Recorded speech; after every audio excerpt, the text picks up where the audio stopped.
Sir పని చేయకుండా ఇంట్లో ఉండడం అనేది చెడ్డ విషయం కాదు కదా? ఇక్కడ మంచా లేదా చెడా అన్నది కాదు విషయం. విషయమేంటంటే మీరెందుకు ఉన్నారు అని. ఒకవేళ ఆ పని ఇంట్లో కూర్చుని చేయగలిగితే చేసుకోండి. సార్ బట్ ద వే మీకిక్కడ క్లాస్ అటెండ్ అవ్వాలి. ఇంట్లో ఉండడం తప్పేమీ కాదు. ఇంటికి వెళ్ళిపోండి. ఇక్కడెందుకు కూర్చున్నారు? ఇక్కడ మంచా చెడా విషయం కాదు. విషయమేంటంటే మీరు దేనికోసం ఉన్నారు. మీరిప్పుడు దేనికోసం ఉన్నారు? డాక్టర్ కోసం ఉన్నారు. అయితే ఇంట్లో ఎందుకు కూర్చోవడం? ఎలా అయితే మీరు ఈ విద్యా సంస్థలో ఉండడానికి కారణం ఉందో, అలాగే మీరు ఈ భూమి మీద ఉండడానికి కూడా ఒక కారణం ఉంది. ఇక్కడున్న వాళ్ళందరికీ తెలుసు, ఇక్కడ మనం క్యాంపస్లో ఉన్నాము అంటే అందుకు కొన్ని కారణాలు, కర్తవ్యాలు మనపై ఉన్నాయి. కానీ మనకెవరు ఎప్పుడు చెప్పిందేంటంటే, నువ్వు ఈ భూమి మీద ఉన్నావంటే ఇక్కడ ఉండడానికి కారణం ఉంటుంది. నువ్వు నెరవేర్చాల్సిన కొన్ని కర్తవ్యాలు ఉన్నాయి.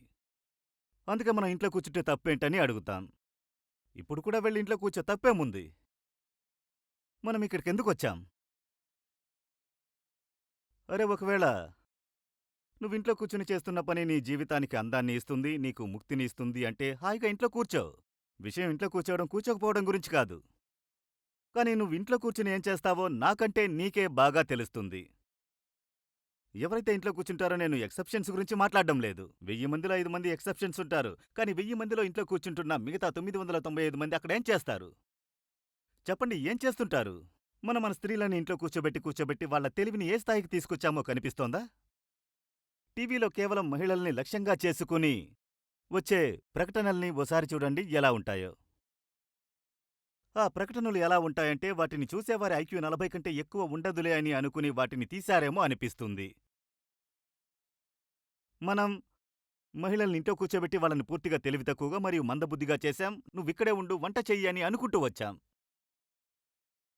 అలాగే చాలామంది వాళ్ళ వంట కూడా వాళ్ళు చేసుకోలేరు. ఆర్థిక వ్యవస్థ క్రమంగా వృద్ధి చెందుతున్న కొద్దీ వంట చేయడం కోసం కూడా వేరే మనిషిని పెట్టుకుంటున్నారు. మరింట్లో కూర్చుని మీరేం చేస్తున్నారు? మీరు ఇంట్లో కూర్చుని గొప్ప పని ఏదైనా చేస్తున్నారు అంటే నేను మిమ్మల్ని తప్పకుండా సమర్థిస్తాను. కానీ మీరు దీనికి నిజాయితీగా జవాబివ్వండి. నేను మీపై ఆరోపణలు చేయాలనుకోవటం లేదు. మీరే చెప్పండి, ఇంట్లో కూర్చుని ఉండేవారిలో ఎక్కువ శాతం మంది ఏం చేస్తున్నారు? మీరు ఇంట్లో కూర్చుని ఎంట్రన్స్ ఎగ్జామ్కి తయారవుతున్నారంటే మిమ్మల్ని సమర్థిస్తాను. కానీ మీరు రోజంతా ఇంట్లో కూర్చుని ఏం చేస్తున్నారో నాకు చెప్పండి. సార్ కొంతమంది వంటైతే చేయాలి కదా? కొంతమందికి ఇల్లు కూడా ఊడ్చాల్సి వస్తుంది. ఆ? ఇల్లు కూడా ఊడ్చాల్సి వస్తుంది. మీరు డాక్టర్ ఎందుకు అవుతున్నారు? ఎవరో ఒకరు వార్డ్ బాయ్ కూడా కావాల్సి వస్తుందిగా. For sure. మరి మీరు అదే అవ్వొచ్చుగా, ఇక్కడెందుకున్నారు? చూడండి, జీవితంలో అన్నిటికంటే ఉన్నతమైన పని చేయటం మీ లక్ష్యము. ఎవరైతే కింద స్థాయిలో ఉంటారో వాళ్ళ ప్రయాణం కూడా పై స్థాయికి చేరుకోవడం అవసరం. ఇది ఎలాంటి వాదనంటే, నేను బట్టలు ఉతకాలి అందుకే ఇంట్లో ఉంటున్నాను, దానికోసం వాషింగ్ మిషన్ ఉంది కదా దానిలో వదిలేయండి, చేత్తో ఉతకండి. వీటన్నిటికంటే ఏది చేయడం ముఖ్యమో అది చెయ్యటానికి కావలసిన ఖాళీ సమయాన్ని మీకు ఇవ్వటానికే ఈ టెక్నాలజీలు అన్నీ ఉన్నాయి. ఏది ఉన్నతమైన పనో అది చెయ్యండి. మీరు దానికోసమే పుట్టారు, టెక్నాలజీ కూడా దానికోసమే ఉంది. ఇది ఎలాంటి వాదన నేను ఇంట్లో ఉండి వంట చేయాలని చెప్పడం? ఒకవేళ నేను కూడా ఈ సమయంలో వంట చేస్తూ గనక ఉంటే మీతో ఎవరు మాట్లాడతారు? ఇప్పుడు నా ఎదురుగా శాండ్విచ్ మరియు సమోసా తెచ్చిపెట్టారు. అవి ఇంకెవరో చేశారు, అందుకే నేను మీతో మాట్లాడుతున్నాను. అదే సమోసా శాండ్విచ్ నేను చేయడానికి కూర్చుంటే అక్కడ సమోసాలు వేయిస్తున్నానని మీకు తెలుస్తుంది. అప్పుడు ఇక్కడికొచ్చి మీతో ఎవరు మాట్లాడతారు? అప్పుడు నేను ఏం చేస్తాను? ఎవరో ఒకరు సమోసాలు చేయాలి కదా, అది నేనే చేస్తున్నానని చెప్పనా? నిజమే, ఎవరో ఒకరు ఆ పని చెయ్యాలి, కాదనటం లేదు. కానీ మీరు అన్నిటికంటే ఉన్నతమైన పని చేయటానికి కనీసం మీరు ప్రయత్నం చేయండి. ఇల్లు ఊడ్చడమే నా జీవితంలో ఉన్న ఒకే పని, ఇంకా అదే పరమావధి అని వాదించడమేంటి?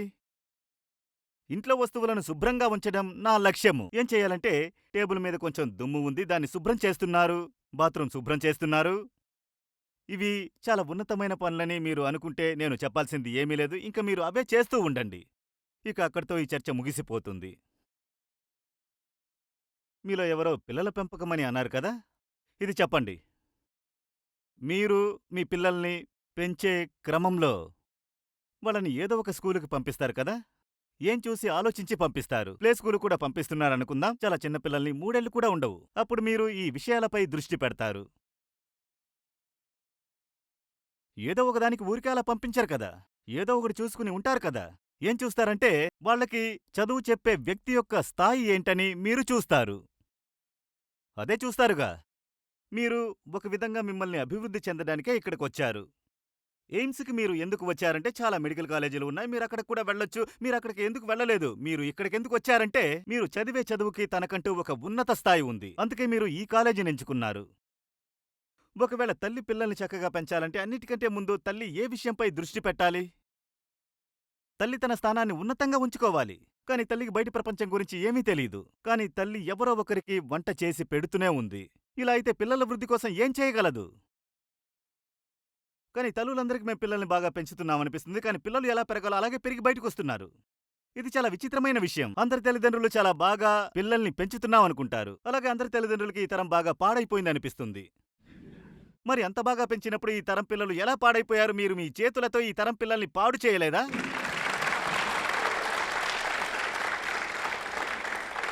ఈ తరం పిల్లలు పాడైపోవడానికి ముఖ్య కారణం వాళ్ళకి ప్రథమ గురువులైన తల్లిదండ్రుల ఆలోచన స్థాయి చాలా సాధారణంగా ఉండటము. చాలా చాలా సాధారణంగా ఉండటము. పిల్లలపై తల్లి ప్రభావం చాలా ఎక్కువగా ఉంటుంది. తల్లి వ్యక్తిత్వంలో లోపమున్నప్పుడు, తల్లికే సరైన జ్ఞానము లేకపోతే పిల్లల్లో సరైన చక్కని వృద్ధి ఎలా వస్తుంది?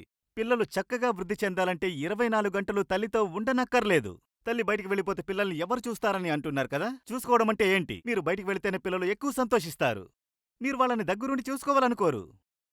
మీరు వాళ్ళని అంత ఎక్కువగా చూసుకోవడమే వాళ్ళ కష్టమనిపిస్తుంది. మీరు వాళ్ళని చూసుకుంటుంటే వారి కోసం ఏం చేస్తున్నారు? మీరు వాళ్ళతో ఉన్నారనుకోండి. మీకు ఉన్న ఒత్తిళ్లన్నీ మీ పిల్లలపై చూపిస్తున్నారు.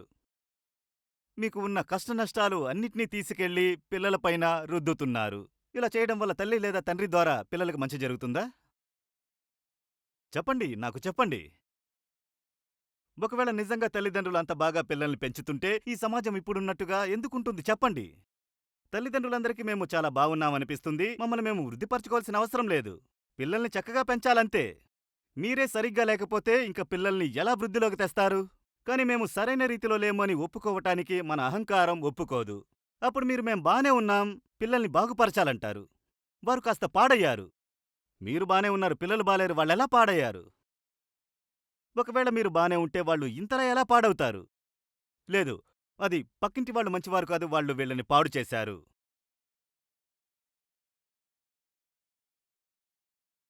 తనను తాను సరిదిద్దుకున్న తల్లి మాత్రమే తన పిల్లల్ని గొప్ప స్థాయికి తీసుకువెళ్ళగలదు.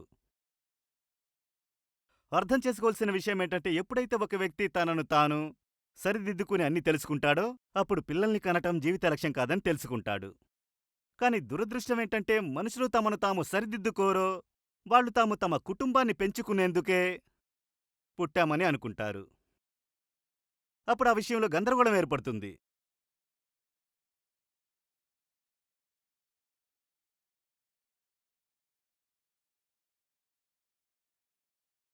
నాకు ఇంటి పనుల పట్ల ద్వేషమనేది అస్సలు లేదు, సరేనా? నేను కూడా స్వయంగా నా ఇంటి పనులు చేసుకుంటాను. లాక్డౌన్ సమయంలో చాలా పెద్ద బోధిస్థల్లో లాక్డౌన్ అయినప్పుడు అక్కడికి ఎవరు వచ్చేవారు కూడా కాదు. అక్కడెవరున్నారో వారే చేసేవారు, వారికి నేను కూడా సాయం చేసేవాడిని. అన్ని పనులు చేశాను. కాని నాకు జీవితంలో ఏ పనికి ఎంత ప్రాముఖ్యత ఇవ్వాలో కూడా తెలుసు. ఈ విషయం మీక్కూడా తెలుసు. కాని మీరు ఒప్పుకోము అంటే అది వేరే సంగతి. ఒకవేళ అన్ని పనులు చేయటం ఒకటేలా అనుకుంటే అభివృద్ధి అనేది ఎక్కడ ఉంటుంది? చెప్పండి. మనకా సమయానికి ఏ పని దొరికితే ఆ పనిని నిష్టగా, శ్రద్ధగా చేయాలనేది వేరే సంగతి. ఆ అర్థంలో ఆ మాట సరైనదే. కాని దానర్థం అన్ని పనులు సమానమని కాదు.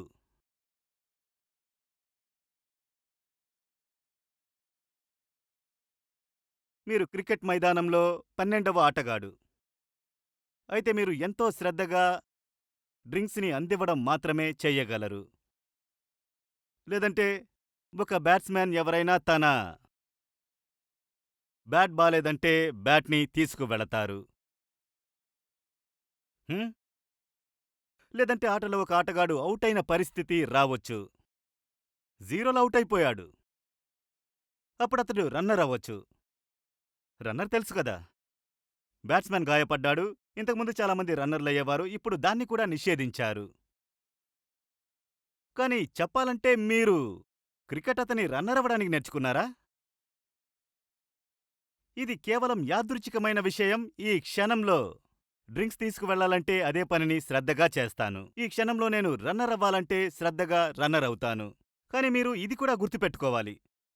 మీరు చేయాల్సిన పని బ్యాటింగ్ చేయడం. మీరు రన్నర్ అవ్వటం కోసం లేరు. ఒకవేళ మీరు అప్పటికే రన్నర్ అయ్యుంటే మనసులో ఒక లక్ష్యం ఉండాలి. ఇక్కడే ఉండిపోకూడదు, మరింత ముందుకు వెళ్ళాలి అని. నేను మధ్యలోకి వచ్చి బ్యాటింగ్ చెయ్యాలి. నేను ఎన్నాళ్ళు అటు ఇటు పరిగెత్తి అందరికి టీ అందిస్తూ ఉంటాను.